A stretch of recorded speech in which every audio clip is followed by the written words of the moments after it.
love one. I like to keep those. And, you know, and since this is probably my last time as a speaker here, you know, unless I can see out of new glasses, if I can never get them.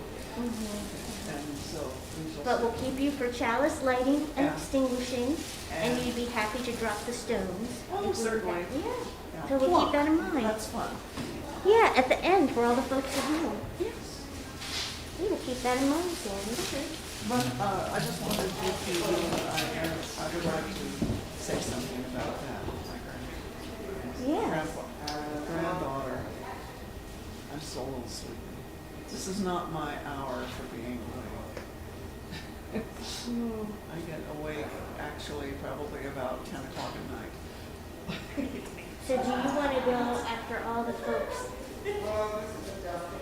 have gone that are in here? Yeah, I can do that if I can. And you can just do it from here if you want to. Yeah, I'll be sitting there and I will move back so that Elizabeth Ann can do the reading.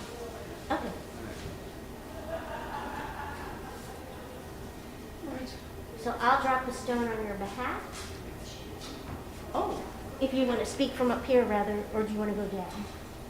I want to speak from up here. Okay, so I'll drop a stone for you, Okay, and then I'll drop stones for the folks at home. okay. And that's, oh, this is not, I don't come in though. Elizabeth Ann does. She's coming in on Zoom, she said. She's here. Okay, good. That's nice. She said that she thought she was going to be doing this on Zoom. But it doesn't matter. I saw her earlier. Well, there's her coop. Yeah. I thought I saw her over there. Yeah, I was speaking to her. She was parked in front of me. But again, you know, my eyesight is not too good anymore, and I'm not too trusting. You know, I had here it is. I wanted this to hold back one side of this, whatever it's called, neckerchief. And I know. It's not easy.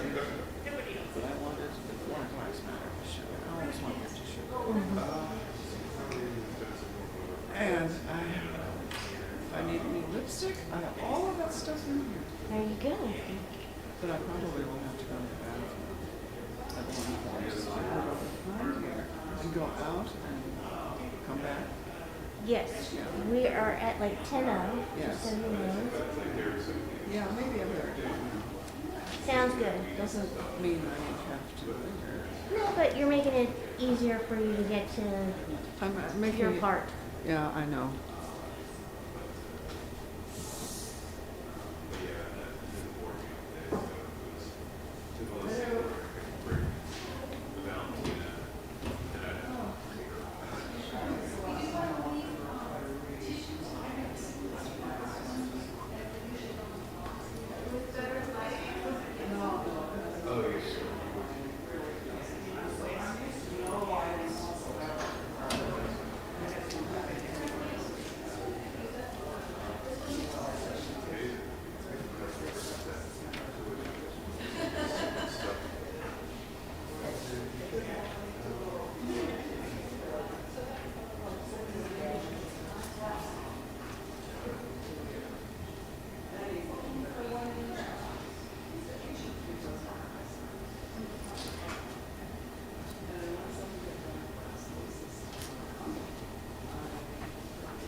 Have I told you how much I appreciate you? Yes, thank you. You're welcome.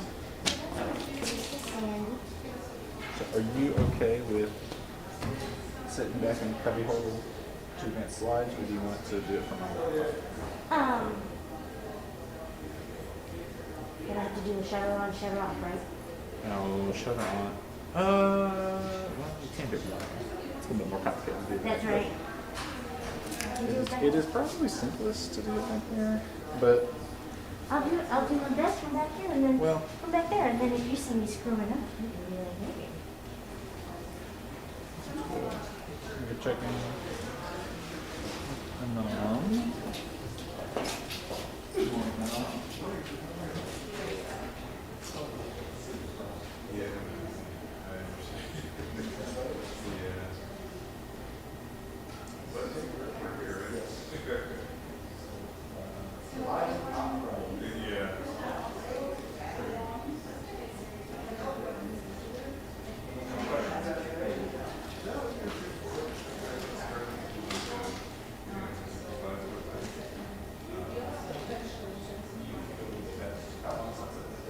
Oh, okay, as long as it needs, let's say, about 58. Starts at 58, yeah. Yeah, everything else is pretty good for right now. I got spirit of life, river flow,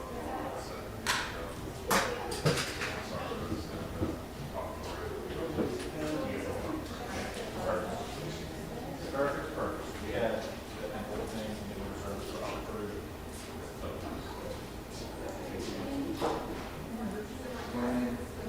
Last week,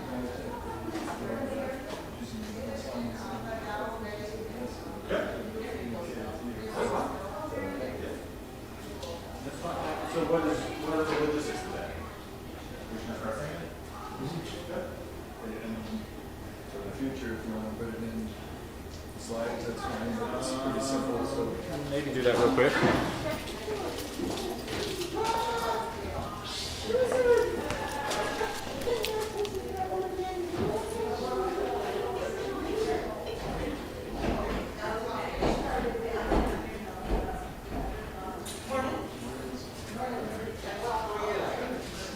Oh no. Would you like me to start? Yeah, just run through to the prelude slide and then cut it off. If it's too hard, I think it would be fine to just do it.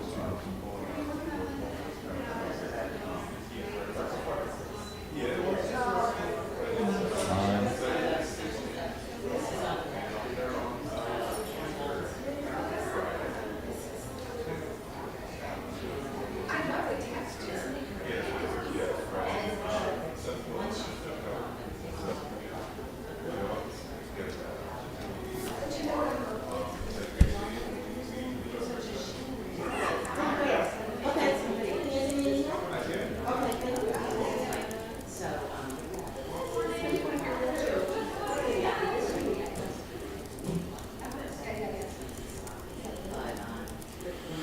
Bruce, as you leave this place, know that you are loved. Know that you are not alone. Know that you, as you leave this place, know that you belong. Know that you belong. Know that you are not alone. Know that you are loved. There you go.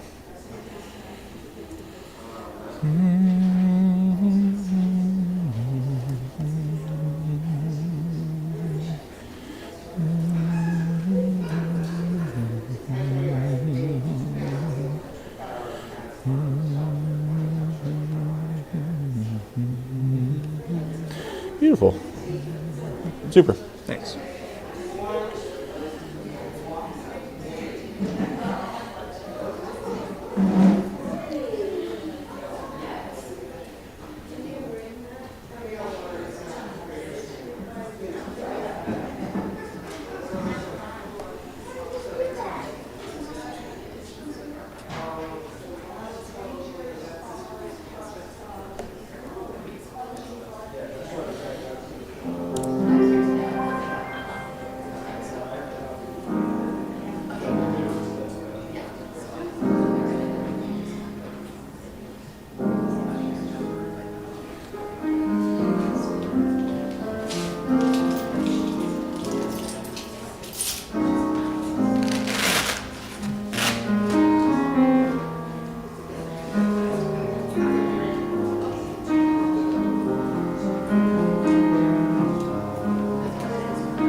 Good morning, friends. Good morning. It's great to see so many wonderful faces here in our sanctuary. Welcome to this first Sunday in February. We are so glad to be together today. I'm Reverend McKinley Sims. I use he, him pronouns. I'm the minister of this congregation, and I am co-leading this wonderful service today with Sandy Fulton, our worship associate, with music from Anam Awili Ager on the piano, and the wonderful Shay Dively pulling double duty as both our intern minister and our tech support today. Mike, feel better soon. We are glad to be together, whether you are here in our sanctuary or joining us online from home. If you are online and you're on Zoom, if you need captions to understand some of us, especially me, you can click the closed captions button at the bottom of your screen, and you can use the chat function to share anything with us here in the sanctuary. If you are here in person, we are glad to be together. If this is your first time with us, we have restrooms the back of the sanctuary, down the stairs to your right, or the lift to your left, if stairs are an issue for you. We are going to take a moment, and I'm going to silence my cell phone, and I invite you to do that as well, because I often forget to do that in other places. We'll have a story for all ages from Miss Elizabeth Ann Terry, our Director of Religious Education, and we will spend some time talking about St. Bridget, light and life, what it means to practice resistance for justice and equity today.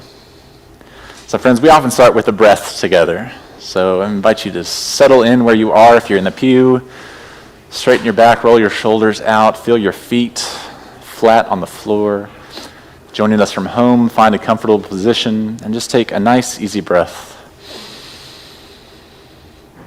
In and out.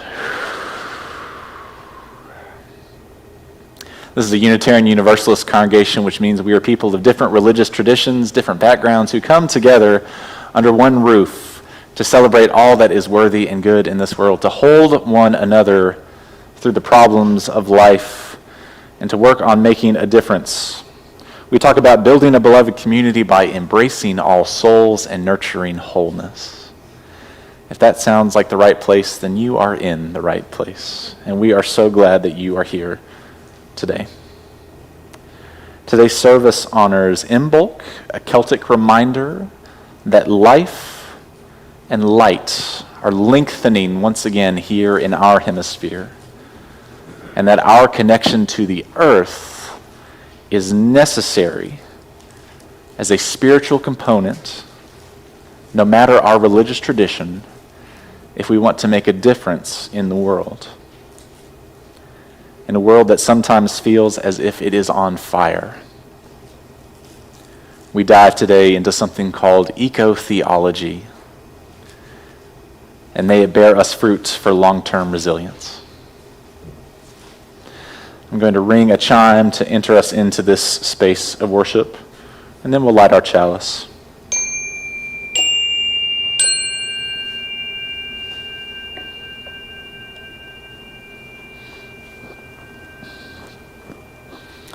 You friends, and you congregations, we light a chalice that is a symbol of our faith to mark the sacredness of our time together, to invite Spirit into our lives, and to celebrate our coming together in love. So if you have a candle or chalice at home and you would like to light it along with us, please do so. Or if you would like to light a verbal chalice, you can write, "I light the chalice" in the chat, and we'll be able to see it up here on our worship screen. Shay, if you could bring up our chalice lighting words. They come from Caitlin B. Curtis, author of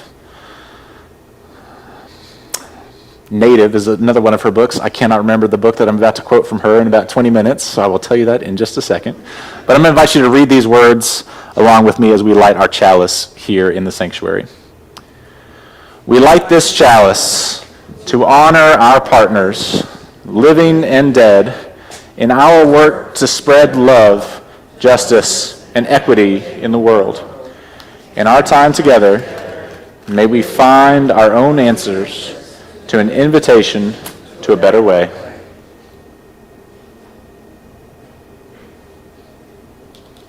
Thank you. Today's opening hymn is going to be kind of different. It comes from the Celtic tradition, and it's called "Come, Light of Lights, Into My Heart." We're going to use this instrument and our voices to make music together. So the instrument sounds like this.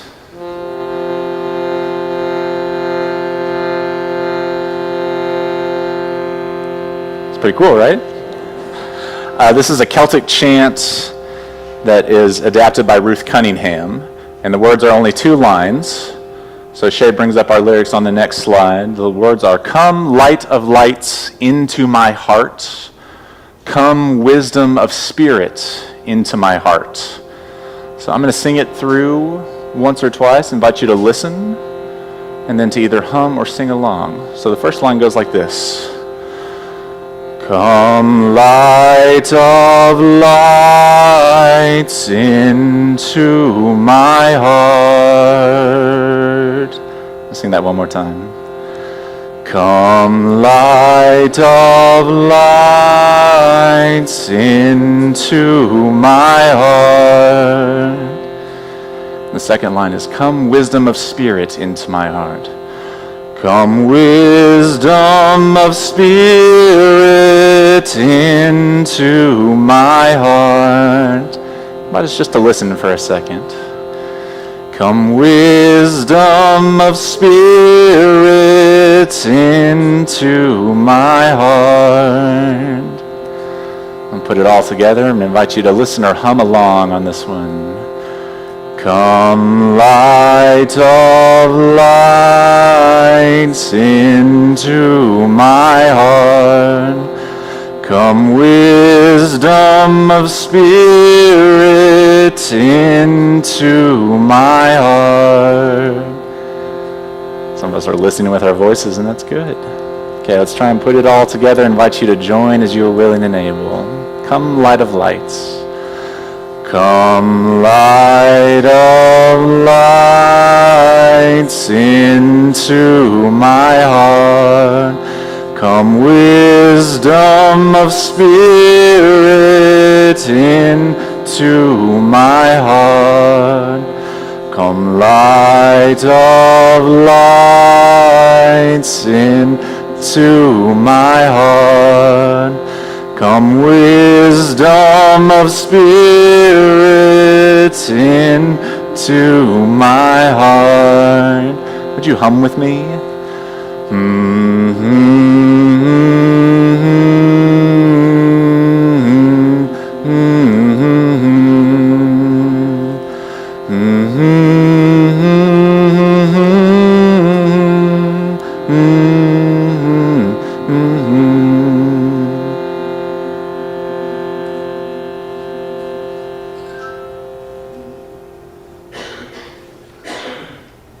Thank you, friends. That was lovely.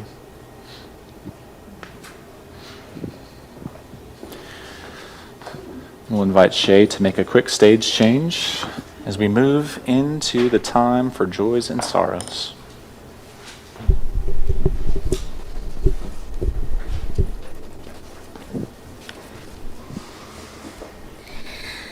Part of our being a community is learning to share the authentic and vulnerable parts of ourselves with others, to see and be seen, to know and be known. We make space today for that sharing, all of which helps to build this congregation into beloved community. We invite you to share what's going on in your life, to name your feelings and the people on your heart in need of prayer, good energy, best wishes, and other help. We invite you to get into your body and investigate what emotions you're experiencing, to share them as you feel called so we can help one another hold our joys, our grief, our in-between feelings. We build community by celebrating our good things, mourning our troubles, taking risks, and listening deeply. For our online sharing, we invite you who are on Zoom to share what you're feeling this week and to lift up the names of those about whom you're thinking of in the chat. For those watching on live stream or after Sunday morning, you can reach Reverend McKinley via email at minister@uumountairy.org. And for those in our sanctuary, we ask that you come up one at a time by the side aisle to pick up a stone or stones from the basket. Infuse or charge it with your joy or sorrow or in-between feeling, and place it into the bowl of water, where its energy will ripple out to be held by all of us. All are welcome to participate in any of these ways, and for those who have gathered online, I will add stones on your behalf. The table of sharing is now open.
Shay used the word vulnerable, and that hit me because not long before I left the house to come here today, I learned that the wife of an old friend passed from cancer last week. I had no idea that she was ill, and it really hit me hard.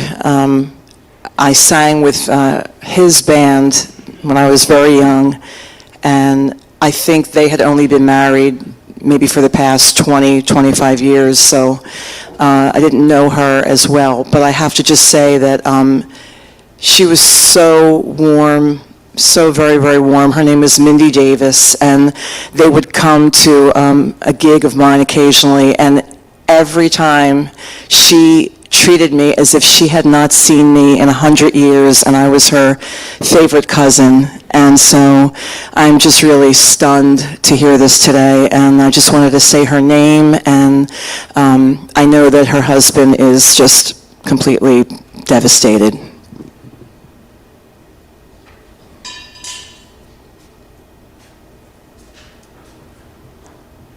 I'd like to lift up a friend of mine, Nancy, who is going through anal cancer treatment. It's a really tough treatment, and so just keep her in your prayers.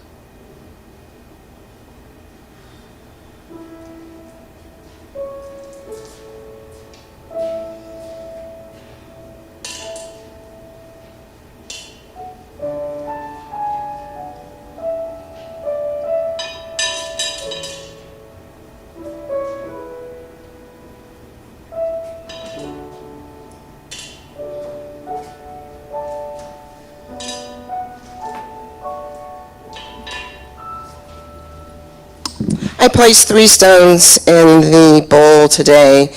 One is for the mother of my brother-in-law, who was, she was affectionately known as Ducky, and she became an ancestor a few days ago, and for a friend who is having cancer treatment, and for my friend Gail, who is still in Israel.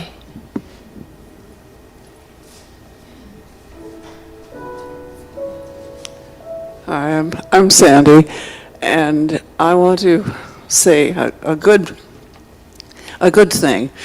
My granddaughter let me know this past week that she's taking a course in reparations and enjoying it and learning a lot from it. And yet, yesterday, of course, was the day when the funeral was held for Frank Perry, who was one of the great people in Maple Village, where I live. And it wasn't a sad one. People spoke up. Everybody loved him. And I'm very glad that I attended.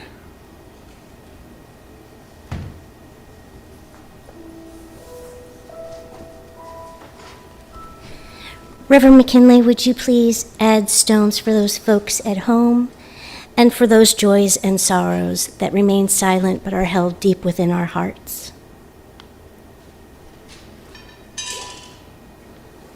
Thank For you. Ron Soper, Holly Ferris, Gary.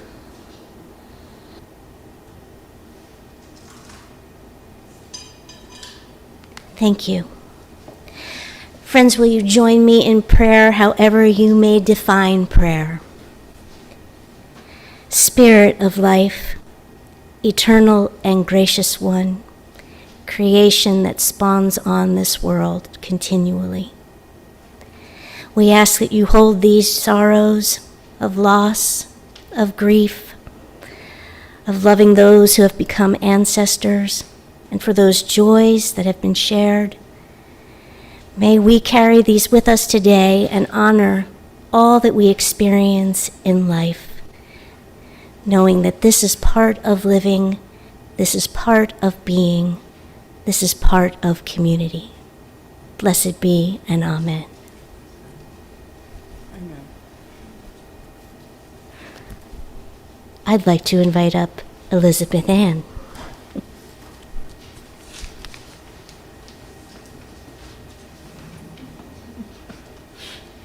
I am Elizabeth Ann Terry, your Director of Religious Exploration.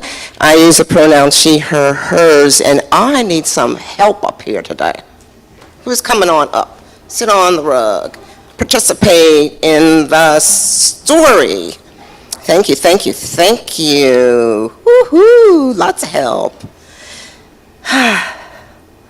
So, yeah, I'm your Director of Religious Exploration, but it's like, as the Rastafarians say, it's all of we who take care of our children, and I'm grateful for those of you who suggest stories to be told in the sanctuary on a Sunday. And this is a story of Saint Bridget, B-R-I-G-I-D, not Bridget, Bridget, who, lived a long time ago in a land far, far away. No, that's another story. I'm sorry. No, Saint Bridget lived in Ireland like 1,500 years ago, at a time when there were people of the old religion, many old religions, but Druids and Christianity.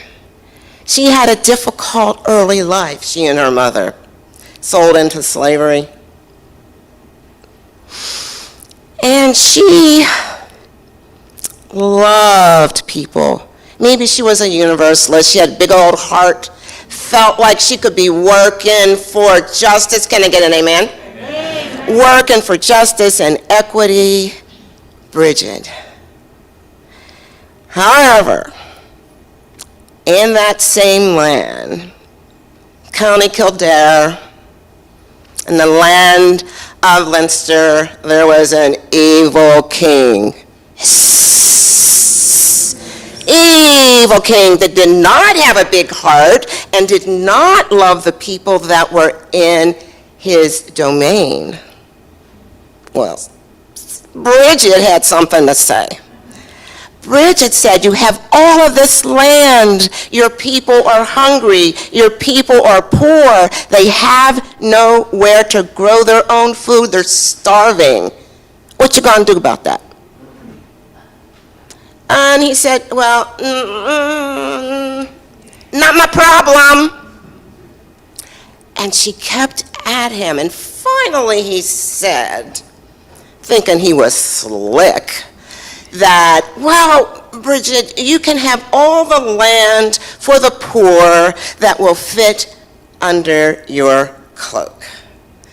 Well, Bridget, in her Christian faith, had risen to the position of being the abbess, meaning in charge, of a convent, and there were nuns and beloveds that were there with her. And so she said, okay, you going to be that way?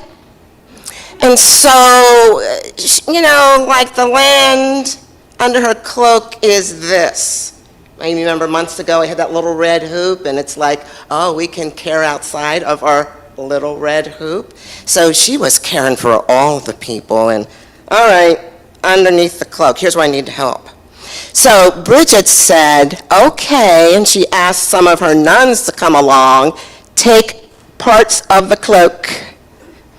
Take parts of the cloak. Somebody can be behind me. You can get up. Yeah. Taking parts of the cloak and going in different directions. And it stretched for a mile and 2 miles. And it kept stretching. And the king said, oh, I don't know if I meant that. I wasn't told. It kept going. And all of that land was going to be for the their own crops. They could be healthy and love one another. Can I get an amen? Amen. Wow. Well, the king didn't know what to do about that, but even though he was evil and miserly and stingy, he kept his word. How about that? So, the poor were able to grow their own crops, and they were able to be healthy and loving. And, if that were today, I would say, Bridget, rock the mic. Wow! That's our story for the day. We learn how to be free and just, and we believe in equity and equality.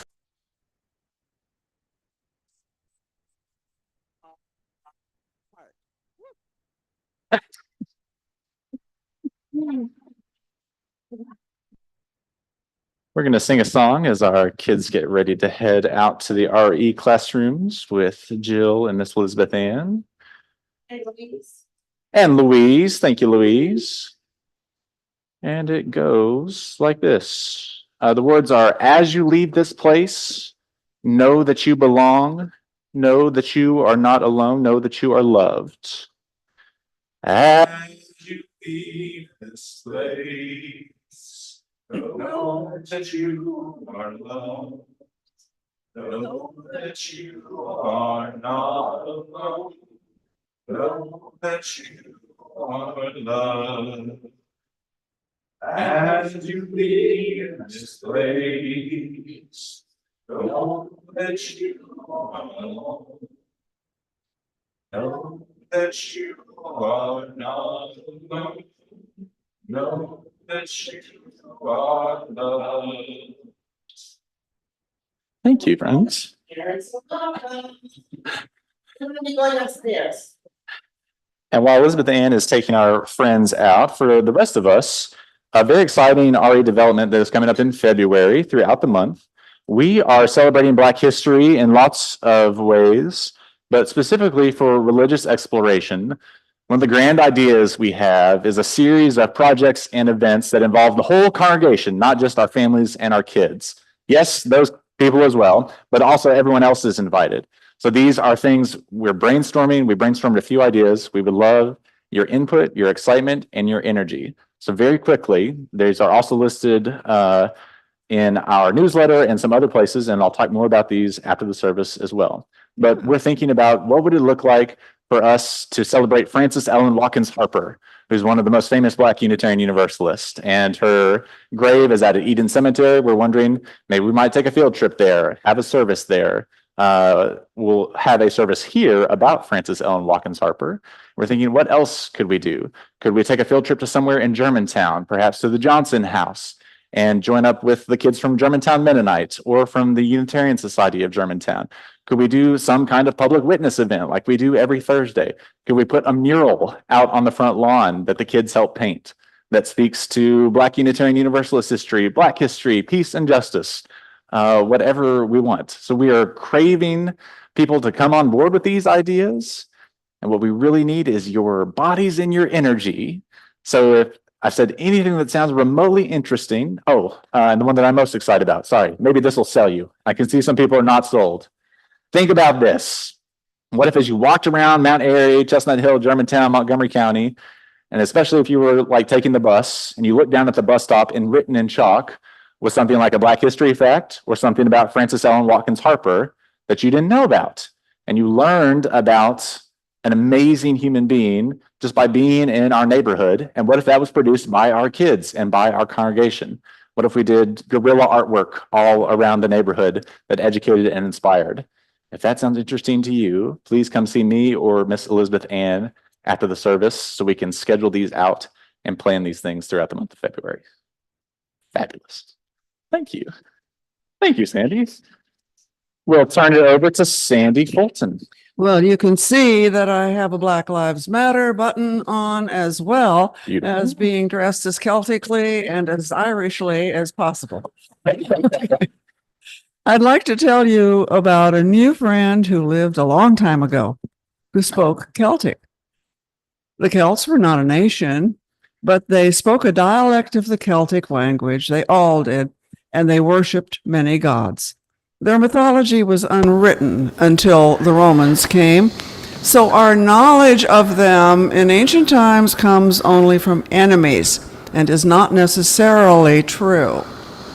We know that they had 4 seasonal festivals, however, we know that for sure, and one of them on the 2nd of February is called Imbolc, but one in Ireland today it's pronounced Imbolc.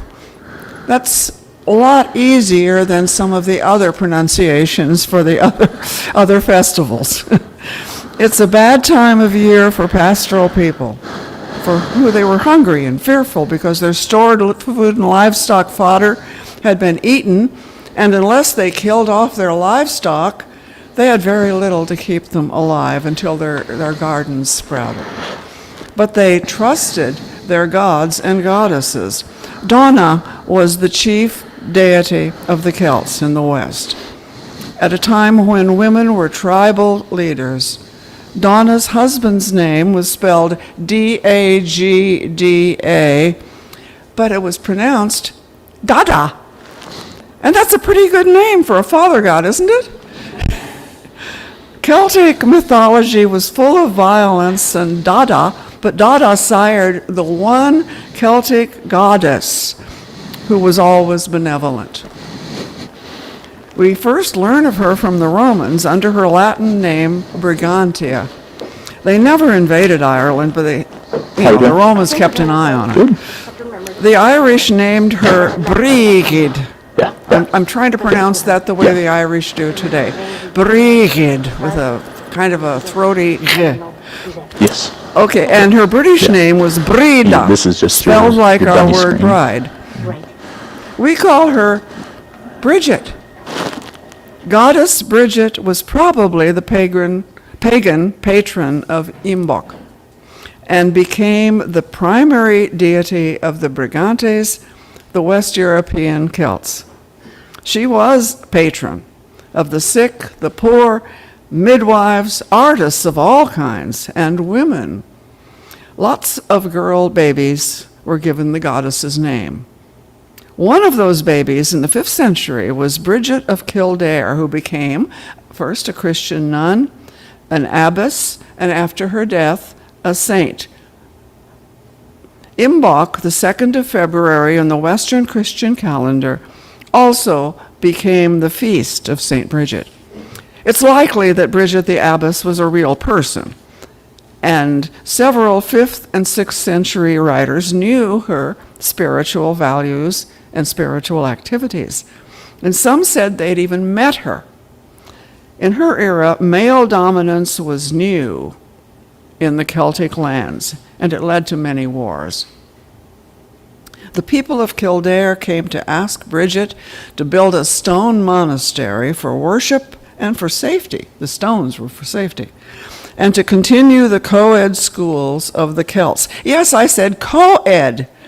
Girl and boy pupils, nun and monk administrators and teachers.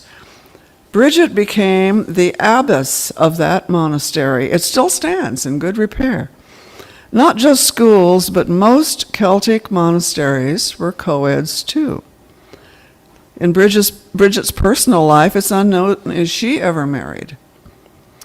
If the goddess Bridget was an ancient tradition, it would have been likely that pagan ideals were borrowed into Abbess Bridget's charitable acts because Celtic Christians valued them as good works. Good works were the basis of the Celtic Christian theology called Pelagianism, which championed free will and personal choice, taught that God expects followers to do their best, but that humans could never reach perfection, so it was foolish to demand too much out of ourselves. Pelagianism is considered another ancestor of Unitarian Universalism, and I think it's probably the strongest one that we have. Those sounded pretty familiar to me. Pelagius was a 4th century Celt who came to Italy from Wales and changed his name, which was probably Morgan, the commonest name in Wales, to the Latin equivalent Pelagius, man of the seaside.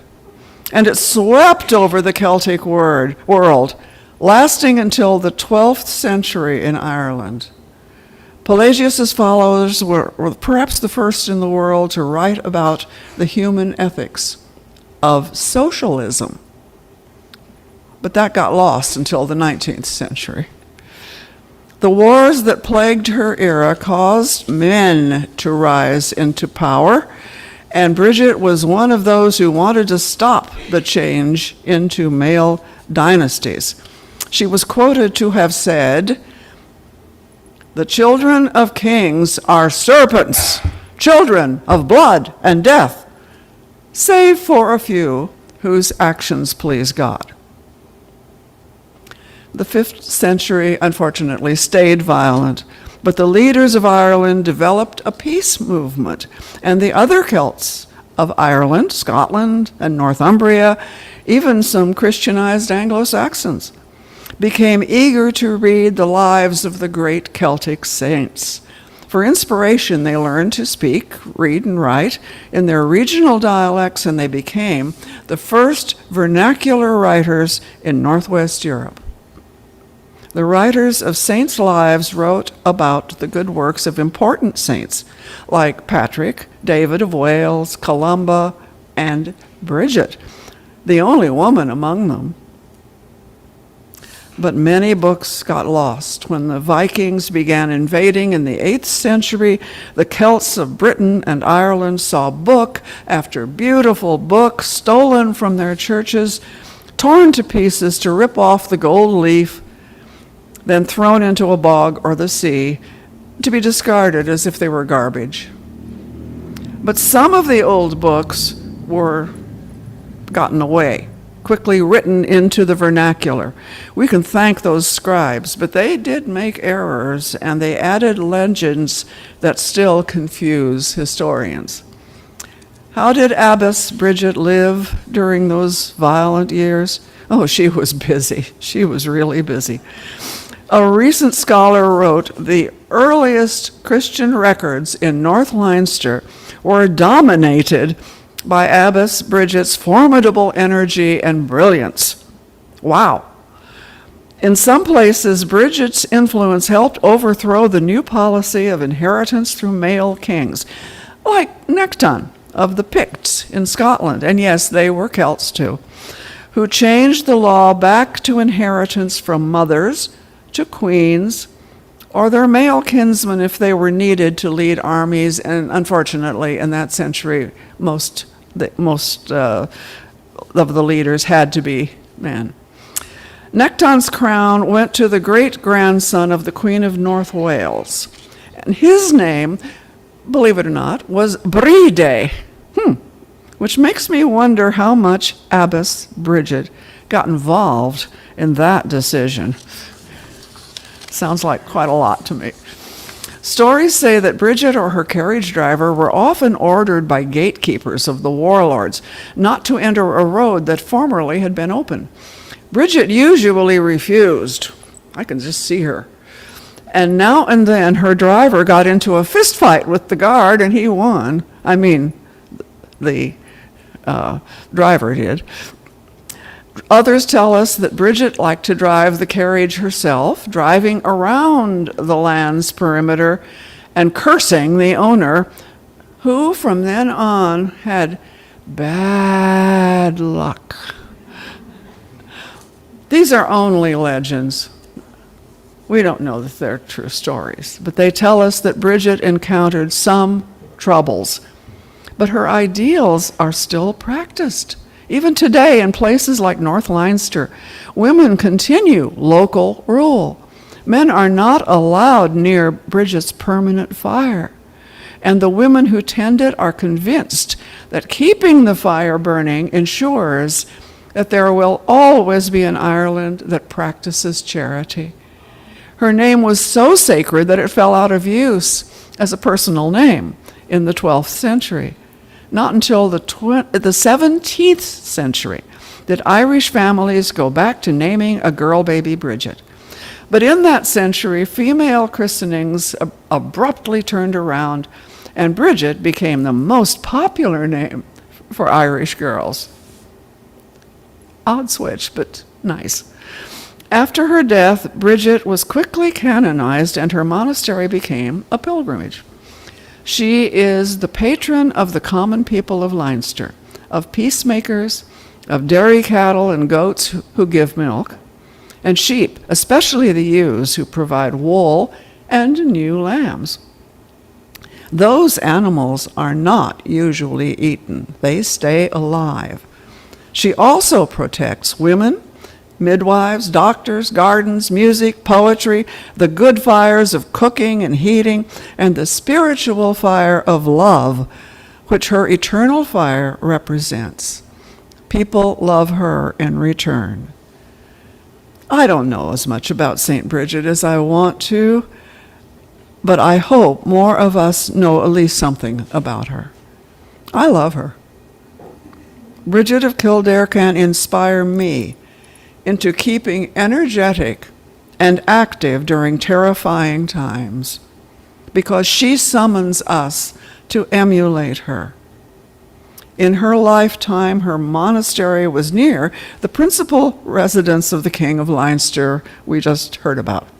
Today's story was a fantasy, but it's a great story, telling us that Abbess Bridget was someone who might have been ethically and spiritually closer to divine love than most of the other people of her lifetime, than most of us.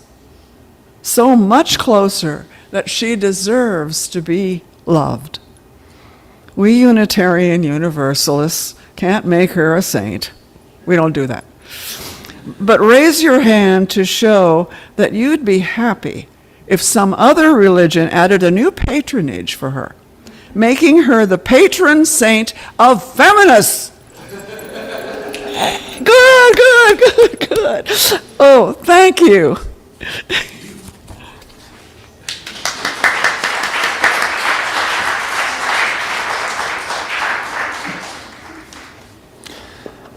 Thank you, Sandy. I invite you to remain as you are, meditate on those words, and sing along with us as we sing hymn number 123 in the gray hymnal, Spirit of Life.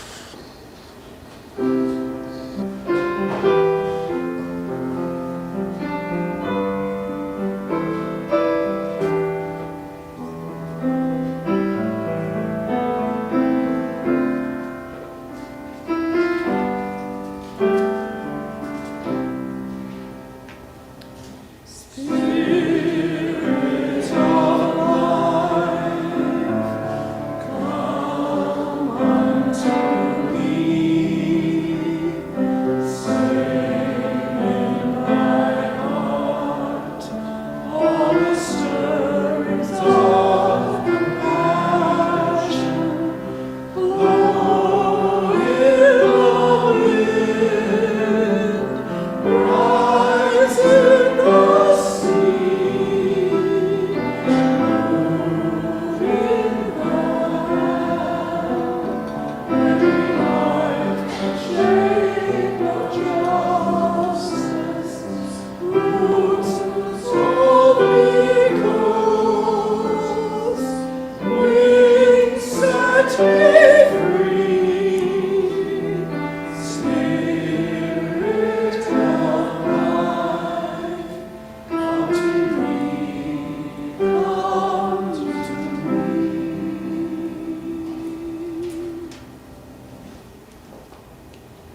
Let's take a breath together.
We're going to put that right there, and then we're going to come back to it. Now I'm going to talk about white supremacy culture. A culture of white supremacy is a term that many academics and religious people and theorists use to speak about what it means to live in a white, Western, technological world. And that does not mean that people with skin that looks like mine are inherently corrupt or evil. It does not mean that it is bad to be someone who is racialized as white. What white supremacy culture talks about is a culture, an ethos, practiced in places like this country that privileges a certain way of being and acting, and in many ways a certain way of looking as well. But it is also about the behaviors and the policies that are set up in our legal system, in the way that we do education, and how we consume and present media that tells a single-sided story of history, of religion, of anything that you could imagine. It affects all of our systems. It is all pervasive. It is everywhere. It is impossible to get away from. It affects not just people of color in the ways that we often think of racism, but it affects all of us. When we talk about white supremacy culture, I'm talking about a system of systems and the norms of behavior that talk about how to get ahead and how to be successful. And what is shown to be superior in life involves being disconnected from God that is all loving, from your neighbors who may not look or act like you, and potentially from the earth itself. That we are taught that the land is something that we own, that is ours to control and shape to our will, and that it is ours to spread out, perhaps in a manifest destiny, without any thought of right relationship. And that lack of relationship and that disconnection from relationship, that making superior of human beings to everything else, is part of a culture of white supremacy. It's not just people wearing hoods, right? It affects all of us, consciously or unconsciously. Everybody with me on this? That's important. When we look at our world, not just through our own lens of how we were taught to be and how we were taught to act, but specifically through a lens of something called decolonization, the opposite of colonization, which for those of us who studied history, we know that happened in lots of parts of the world, most effectively here in this country by Europeans of different kinds, in and against the native peoples who were living here. To look through a decolonization lens is to look at the world we have now, our system of government, our system of doing everything, and say, okay, how is that disconnecting us from our deepest held values, from the things that are of highest worth for us? How are they disconnecting us from each other, from the best version of ourselves, and perhaps from the very earth. One of the very quick examples that I talk about is to think about the last time that your bare feet touched the bare earth. And how many layers of things there are between your bare feet and the bare earth right now. Which is not to say it's bad to wear shoes or sandals, but that is a disconnection from the earth in a very real way. Looking through a decolonization lens, so you start to see that the underlying assumption that we are supposed to be disconnected from the earth and supposed to be masters of it, to have dominion over the earth, to be out of what Native peoples would call a right relationship with Mother Earth. The story that we heard from Sandy, the story of Bridget, is also a story of decolonization and colonialism, even though it takes place with people who mostly look like me and Sandy. Red hair is prominent in these stories, but that doesn't mean that it is not a story of colonization and indigenous peoples. Take a second for that. Because when we think of indigenous peoples here in this country, when we think of Native peoples, we get a certain picture in our mind. And that's true for this country, but that's not true everywhere, right? That in just about every country in the world, there are examples of colonialism and nativism. And it has to do with your connection to the land. So the story of Bridget, where men come in and try and take over the land and take it for their own, to be out of right relationship, to disconnect the indigenous people from their lands. This is a tale as old as time. So we think about Bridget as an indigenous person. That puts a new slant on this story, right? We had a speaker who came here and did some justice and equity work with us around racial justice, Dr. Rita Fiera, who lives here in Philadelphia. And she spoke about her indigenous Italian grandmother. And that was a new thought for me. I had to really wrestle with that one. And then she sang a song that was an old Italian farming song. And she spoke about how so many of those songs had been stripped away and had been lost to time, had been colonized out of the people connected to the land. And how much grief she had over trying to understand her own identity as a person who is racialized as white, but whose family comes from Italy. How she tried to find her identity apart from simply being racialized as a white person.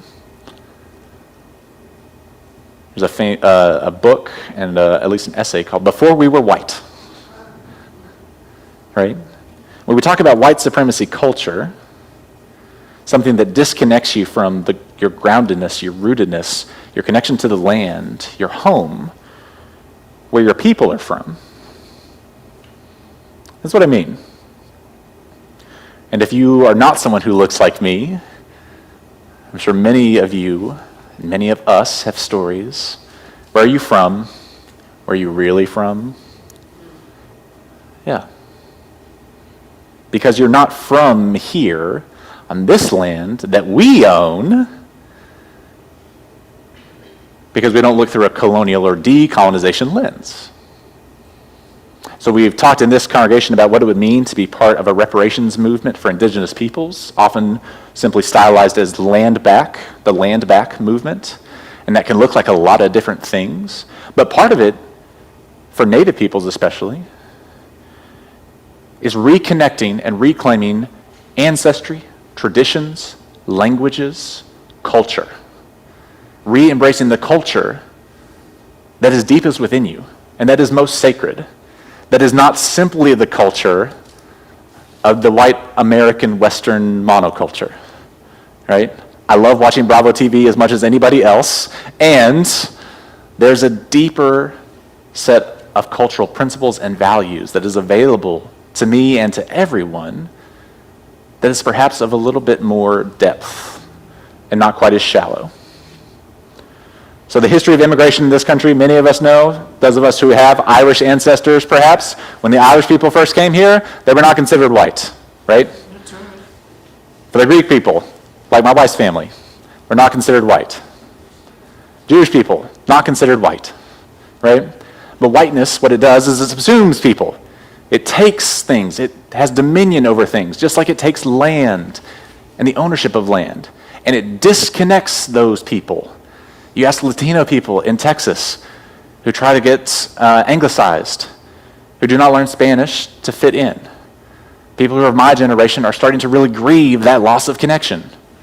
Say, I don't know where I fit in now, because the whiteness has subsumed and colonized my very identity. So what does this have to do with Imbolc and earth-based religions? The stereotype of people who practice earth-based religions, often called pagan religions, is that it's very white. Yes, and, right? The idea is that this is a hearkening back to more indigenous traditions. Here in America, that means Native Americans, that means Anishinaabe people. But in Europe, there's a different set of indigenous people. The Rama people, the Celtic people, right? In Africa and the African continent, there's a whole list of indigenous peoples. Reconnecting to those cultures, understanding, learning about your perhaps genetic ancestry or your spiritual connections to those pieces, that is an antidote to white supremacy culture. So when we talk about Imbolc, this holiday that celebrates the midway point between the darkest night, the longest night of the year, and the longest day of the year, it's a festival of hope. That light is returning in this hemisphere. The days are getting longer. We made it through seasonal affective disorder for those of us who suffered. And that has become subsumed by whiteness, because that's what whiteness does. But any religious practice is not inherently white. Because whiteness is not a religious concept. It's a system that has been imposed and built, and it is a system that has been imposed and built specifically as something against blackness, against being other. That all of those people who become racialized as white, it is so that you are not categorized as other, as non-white. It's not built on anything of substance. We talk about white culture. There's a beautiful blog that was persistent back in the late 2000s and mid-teens that I dearly loved. It was called Stuff White People Like. My absolute favorite entry in it was, if you play basketball, it said, number 73, taking charges, which is absolutely hilarious to anyone who plays basketball and not very funny to anyone else, but I guarantee someone watching this later will think that is a riot. It's not built on anything of real depth, because it's built, and the only way it thrives is by disconnecting us from the very non-white origins of something like Christianity, right? Of the origins of this country that are founded in genocide and colonialism. It disconnects you from the truth of your history in favor of the lie of whiteness, right? A pill that's easy to swallow. And that can be hard to swallow when we first learn about it. Transformation is not easy.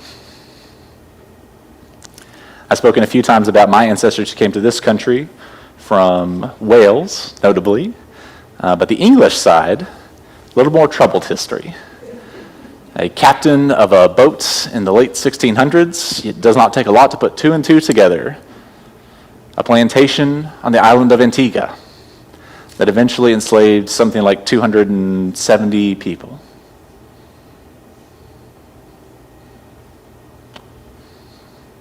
That'll change you, reading that and seeing your last name by those words. When you have been taught your entire life that I'm white, and that's fine because I was not a part of that. That has nothing to do with me. I'm not affected by that, the stuff that we don't want to talk about. But to think about a decolonization lens is to see that if you live here in this country, you are either a native indigenous person, someone whose ancestors were brought here forcibly, or a colonial settler is the term. Those are your options. It doesn't leave you a lot of room to go. So the only way to go is forward and through and deeper, to try and connect, to try and to reconnect to that cultural story that has been consumed by whiteness. Part of that is connection to the land. For those of us who are gardeners, you know that sometimes sticking your hand in the good green earth, the best therapy you can ask for. For those of us who are gardeners, you know that when you stick your hands in the green earth and then nothing grows, it's very frustrating. But the simple act of reconnecting to the earth, even if something doesn't grow immediately, that'll preach, as we say. Starting this reconnecting journey, this decolonizing journey for all people, not just people who identify as indigenous or native, not just for people who are racialized as white, not just for people of color, for all of us. I think it's a crucial thing to do, to be reminded in this time of Imbolc, that hope and light are returning, that there's a better way forward, that if you just hang in there, the earth is on our side if we will be in right relationship with it. And that resisting the death-dealing policies of whiteness, those disconnecting policies, might mean embracing things like liberation theology that we've spoken of, abolitionist theology, whether now or back in the 1860s. And that to do this is a religious practice, that understanding your cultural story, where your people come from, what land you are connected to, not what land you own, what land you are connected to, that is a religious act. Because religion, in the colonial language that we get, comes from religio. You're like your ligaments that connect you inside of your body. To reconnect in new ways or old ways. That is a decolonization effort, and that is religious work for us. These words from Caitlin Curtis. She's not talking about a UU congregation, but she talks about interspiritual relationships, which are people of different faiths getting together. Sound familiar? Here we go. As we think about interspiritual relationships, let's consider what humility looks like in our learning from the creatures around us. Not just the people, but when you sit under oak trees, what are you learning from them? When you wake up to the sun, what is he teaching you? How do sprouting seeds remind us to keep growing? When the seasons change, how do we honor the shift? When we speak about doing work for justice and equity in the world, that is work that can grind you down. It is work against a culture of white supremacy that is completely and totally invested in keeping the status quo and disconnecting you from any sources of inspiration, abolition, liberation that would rock the boat, that would make you feel personally uncomfortable, that would change the system. That's why it has to try and disconnect you from that which is most meaningful. So whether or not you believe in some kind of supernatural force, whether you subscribe consciousness to the earth itself, I think one of the first steps we might do is simply touching the ground upon which we live. Feeling the air when we go outside, looking up at the sun, reconnecting to that which is most meaningful. Because as Caitlin Curtis says, to integrate everything we've been learning means that we do not forget Mother Earth, who has always held us and taught us what it means to live, to rest, to remember, to grieve, to celebrate, and to never give up. That, of course, is resistance. So if earth-based religious practices are not your thing, this is an invitation to be curious, to find out how learning from each other and from the earth might open us up to being reconnected. And I invite you to examine some of your own cultural story, especially those of us who are racialized as white, and find out where your people came from. Because it might lead you to learning about your connections to a place like Wales, and to rediscover a language that your ancestors spoke, and to learn how to pray and sing in that language is an incredibly healing thing. I invite you in this month of history and celebration to also celebrate telling your story against that culture of white supremacy that wants to tell you a different one about yourself. And it starts with the land. This land that we do not own, but that we can always do a better job of caring for and being in right relationship with.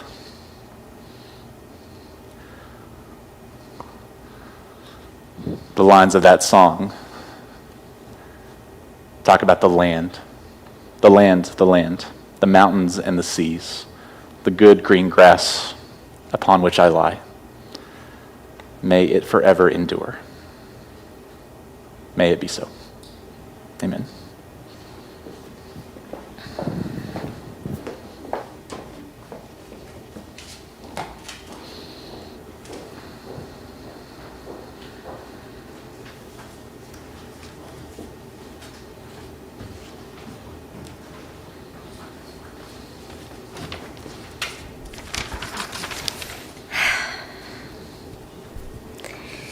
Now is the time when we collect our offering of financial resources for the good of this community. Ushers, please go ahead and start the passing of the plates here in the sanctuary. We know that there are many ways to give back to this congregation, and we encourage you to find a way that works for you.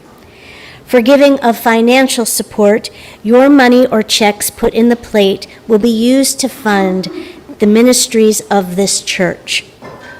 And any pocket change or other money that you designate for Change online or by putting them in the white envelopes in the pews will be sent to this month's selected Change organization, Iman.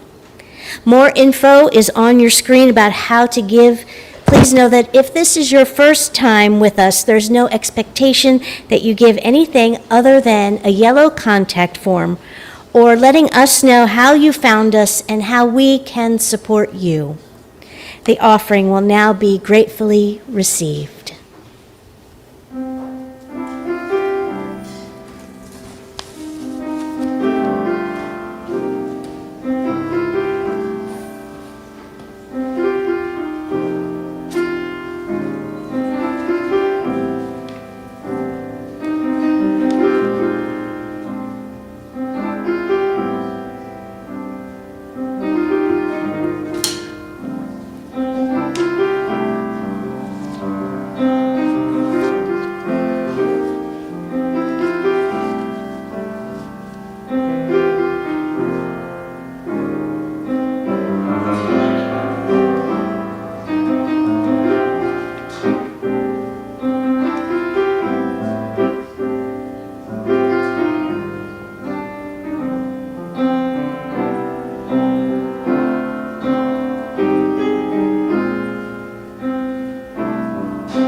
Thank you, Anam. Friends, as we get ready to extinguish our chalice and end our time together this morning, please check out the announcements in the newsletter. Please come downstairs to hear more announcements following the service. If you're feeling brave and want to come to coffee hour, please check our website, our Google Calendar, and all the places we try and list things to keep ourselves accountable of what we say we're going to do. And if you're interested in hearing more about this congregation and how to become an official member, please come and see me and say hi after the service. The words to extinguish our chalice are adapted from Caitlin B. Curtis from her book, Living Resistance is the name I was trying to remember earlier. Living Resistance. We will extinguish our chalice here, invite you to extinguish your candle or chalice at home, and read these closing words together. We are human beings, and we are always arriving. But let us make sure that we actually arrive, even if it is just to the next step on the journey. May it be so. Blessed be. Our closing hymn is number 1007 in the Teal hymnal. There's a river flowing in my soul. I invite you to rise in body or in spirit and sing along with us as Nam joins us in the piano. There's a river flowing in my soul.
Thank you, friends. I'm going to invite you to just be seated for just a second so I can just tell you a couple of things, and then we'll get out of here, I promise.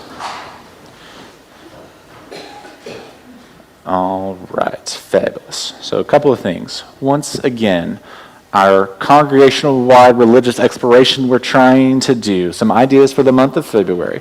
Black History Sidewalk Facts, decorating the sidewalks or bus stops with Black History facts, Black UU biographies, perhaps something about Frances Ellen Watkins Harper, and using our social media tag to promote our congregation. Field trip to the Johnson House with the kids from Germantown Mennonite. Doing some recycling artwork out in the field, making something pretty out of recycled materials. Eco-theology. A peace and justice mural on the roadside by the church, a kind of wayside pulpit, perhaps on Frances Ellen Watkins Harper, on Black Unitarian Universalism, on peace and justice themes, etc. If you're handy with a drill and with a paintbrush, we need you. And then lastly, is something that anyone can do that was Elizabeth Ann's idea, a take-home scavenger hunt around Northwest Philly to visit sites related to the Underground Railroad, to Unitarian Universalist history, to jazz or other musical history, and to take photos and then bring them back at our service on Sunday the 25th and share all that we have learned. So if you are interested in any or all of that, if you want to attend, great. If you want to help volunteer, wonderful. If you want to organize and lead something, perfect. But we welcome all levels of participation. Please just give me a buzz so I can write your name down, and we will be in touch. Secondly, thank you to Anam for coming in and doing music today. Thank you, thank you. Quick note, Holly Ferris is going to be out for a few weeks to focus on her health and take a short leave of absence. We expect her back here in about a month, so we are sending her lots of good wishes and good vibes. Holly, we look to see you here again real soon. And lastly, I think just benediction. I think that's all I need to tell you about. Lastly, thank you for being with us today. We are so grateful to be together, and we invite you back next week, whether you are looking forward to a big game, football game later that evening. We have service at 11 a.m., and kickoff, I hear, is around 6:30.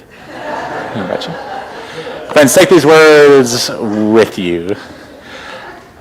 For those of us who see the God who is love, may God accompany you every step of the way out of this door. For those of us who see the beauty and connection of the universe as divine, may that beauty envelop you and hold you close. And for those of us who see the depth and humanity in one another as most supreme and divine, may these connections guide us back here once again whenever you need it. May it be so. Amen.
Yeah. Zoom control.